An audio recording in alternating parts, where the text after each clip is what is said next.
السلام علیکم ورحمۃ اللہ وبرکاتہ۔ میرے عزیز دوستو، بسم اللہ الرحمن الرحیم۔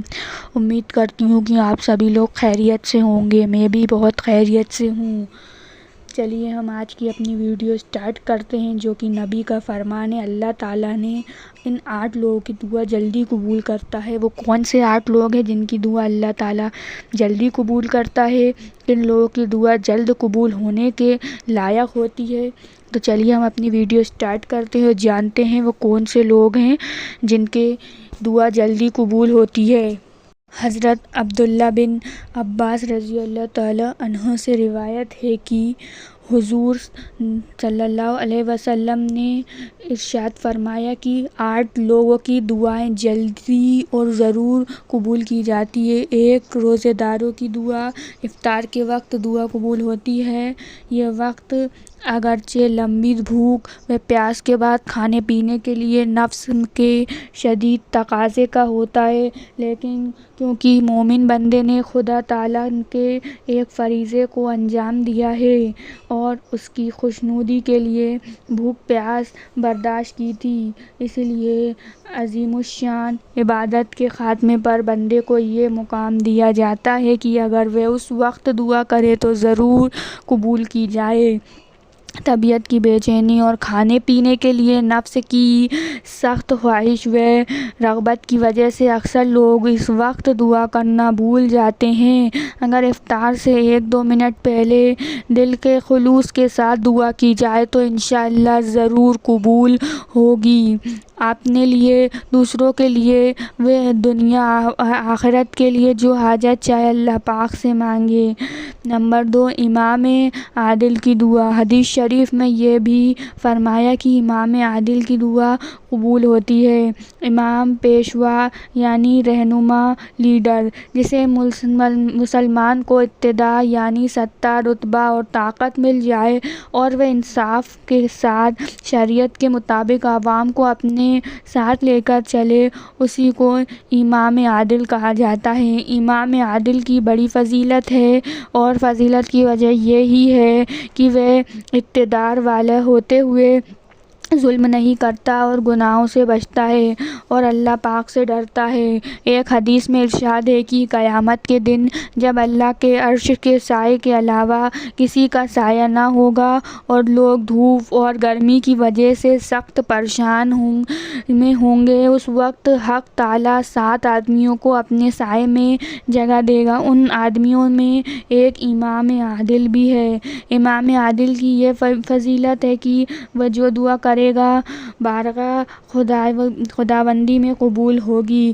نمبر 3، مظلوم کی دعا۔ جس شخص پر کسی طرح کا کوئی ظلم کیا جائے اسے مظلوم کہا جاتا ہے۔ مظلوم بھی ان لوگوں میں سے ہے جن کی دعا ضرور قبول ہوتی ہے۔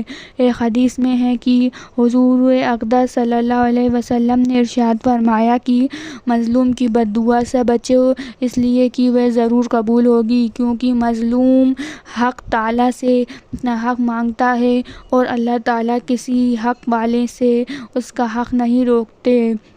جب حضور اقدس صلی اللہ علیہ وسلم نے حضرت معاذ بن جبل رضی اللہ تعالیٰ عنہ کو یمن کا عامل یعنی گورنر بنا کر بھیجا تو چند نصیحتیں فرمائیں۔ ان میں سے ایک یہ نصیحت تھی مظلوم کی بد دعا سے بچنا، کیونکہ اس کے اور اللہ کے درمیان کوئی پردہ نہیں۔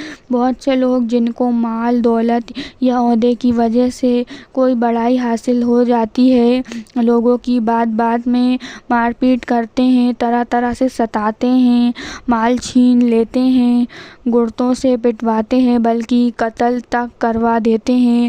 کچھ دن تو ان کی زندگی مال اور عہدے کے ساتھ گزر جاتی ہے، لیکن جب کسی مظلوم کی بد دعا اثر کرتی ہے تو مصیبتوں میں پھنس جاتے ہیں اور طرح طرح کی تدبیریں سوچتے ہیں، لیکن کوئی کارگر نہیں ہوتی، کیونکہ مظلوم کی بد دعا جو ان کے حق میں قبول ہو جاتی ہے وہ اپنے کام کرتی رہتی ہے۔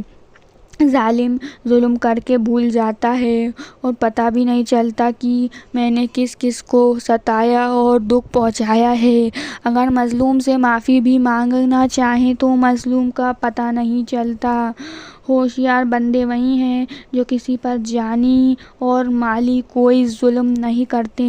اللہ پاک اپنے حقوق کو معاف فرما دیتے ہیں، لیکن اس کے کسی بندے پر کسی طرح کا کوئی ظلم کر دے تو اس کی معافی اسی وقت ہوگی جب کہ وہ مظلوم معاف کرے۔ بعض کتابوں میں یہ قصہ لکھا ہے کہ ایک غریب آدمی مچھلی لے جا رہا تھا۔ ایک سپاہی نے اس کی مچھلی چھین لی اور گھر لے جا کر جب مچھلی بنانے لگا تو اس کا ایک کانٹا انگوٹھے میں لگ گیا۔ انگوٹھوں میں ہلکا سا زخم ہوا، پھر زخم بڑھا یہ تک کہ انگوٹھا سڑنے لگا۔ بہت علاج کیا، کوئی فائدہ نہ ہوا۔ آخر کار انگوٹھا کٹوا دیا۔ اس کے بعد ہتھیلی اور انگلیوں میں زخم پیدا ہو گیا۔ جب کسی طرح کے کسی علاج سے فائدہ نہ ہوا تو پوچھے کے نیچے کے ہاتھ کٹوا دیا تاکہ آگے سے ہاتھ محفوظ رہ جائے، لیکن پھر پوچھے کے اوپر زخم ہو گیا اور اتنا بڑا کہ آگے بھی کٹوانے کی ضرورت ہو گئی۔ اللہ کے ایک نیک بندے کو یہ حال معلوم ہوا تو اس نے کہا کہ کب تک تھوڑا تھوڑا کر کے اپنا ہاتھ کٹواتے رہو گے؟ مظلوم سے معافی مانگ تاکہ اس مصیبت سے نجات ہو۔ آخر کار مچھلی والے کو تلاش کیا اور اس سے معافی مانگی۔ جب اس نے معاف کیا تو مصیبت دور ہوئی۔ ظلم بہت بری چیز ہے۔ نمبر 4، والد اور والدہ کی دعا۔ والد کی دعا بھی اولاد کے حق میں ضرور قبول ہوتی ہے، اور اس طرح والد کی دعا بھی اولاد کے حق میں ضرور قبول ہوتی ہے، تیزی کے ساتھ اثر کرتی ہے۔ ماں باپ کی دعا ہمیشہ لیتے رہنا چاہیے، ان کی بد دعا سے ہمیشہ بچتے رہنا چاہیے اور پرہیز کریں۔ محبت اور پیار کی وجہ سے اکثر ماں باپ بد دعا نہیں کرتے اگرچہ اولاد کی طرف سے تکلیف پہنچے، لیکن بعض مرتبہ اولاد کی طرف سے ماں یا باپ کا دل زیادہ دکھ پا جاتا ہے تو بے اختیار منہ سے بد دعا نکل جاتی، پھر یہ بد دعا اپنا اثر کر کے چھوڑتی ہے۔ جہاں تک ممکن ہو ماں باپ کو کبھی ناراض نہ کریں اور تکلیف نہ دیں، جان سے اور مال سے ان کی خدمت کرتے رہیں۔ اگر کسی وجہ سے ان سے الگ بھی رہنے لگے تو تب بھی ان کے پاس آتے جاتے رہو اور خیر خبر رکھو۔ جب بندہ ماں باپ کی خدمت میں جان و مال لگا دیتا ہے اور خود دکھ تکلیف برداشت کر کے ماں باپ کو آرام پہنچاتا ہے تو اس کی دعا میں مقبولیت کی شان پیدا ہو جاتی ہے۔ جن لوگوں کو اللہ تعالیٰ نے یہ توفیق دی ہے وہ اپنے لیے اور ماں باپ کے لیے اور دیگر مسلمانوں کے لیے ضرور دعا کرنی چاہیے۔ نمبر 5، مسافر کی دعا۔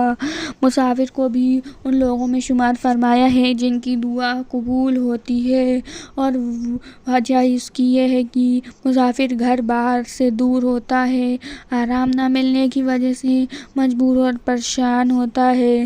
جب اپنی مجبوری اور پریشانی کی وجہ سے دعا کرتا ہے تو اس کی اخلاص بھری دعا ضرور قبول ہوتی ہے، کیونکہ مسافر کو عام طور سے بے بسی اور بے قصی کی حالت پیش آتی ہے، اس لیے اس کی دعا سچے دل سے ہوتی ہے اور ضرور قبول ہوتی ہے۔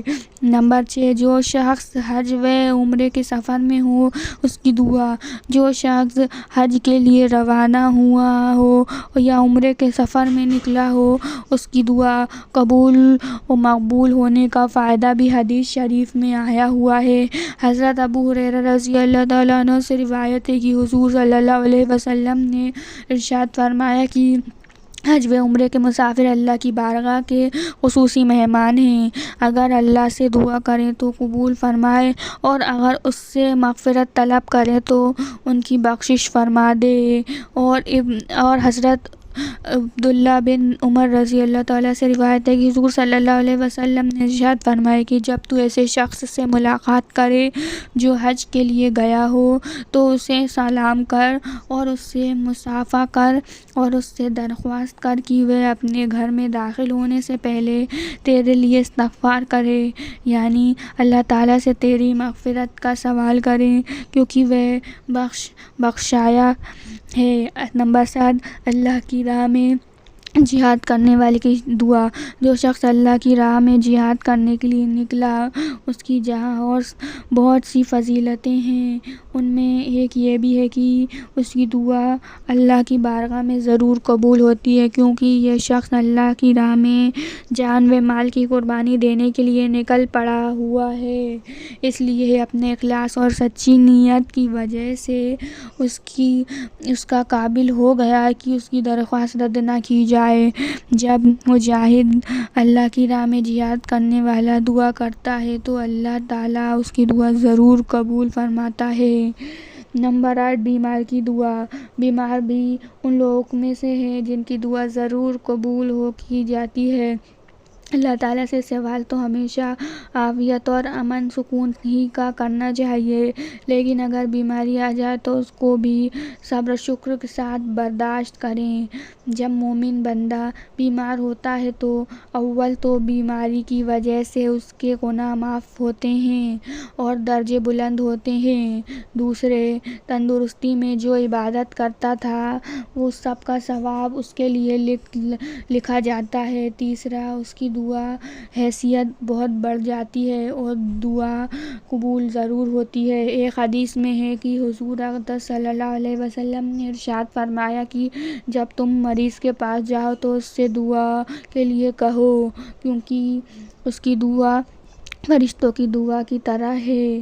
مریض اپنے تکلیف میں اور کچھ نہیں کر سکتا تو دعا تو کر ہی سکتا ہے، اور اپنے لیے اور اپنے رشتہ داروں کے اور ملنے جلنے والوں کو اور یا دوستوں کے لیے خوب دعائیں کر سکتا ہے۔ مومن کی بیماری بھی ایک نعمت ہے، مگر کوئی اپنی حیثیت تو پہچانے اور نعمت کو نعمت جانے۔ قرآن و حدیث کا علم نہ ہونے کی وجہ سے مسلمانوں کو نہ ایمان کی قیمت معلوم ہے نہ مومن کی حیثیت معلوم ہے۔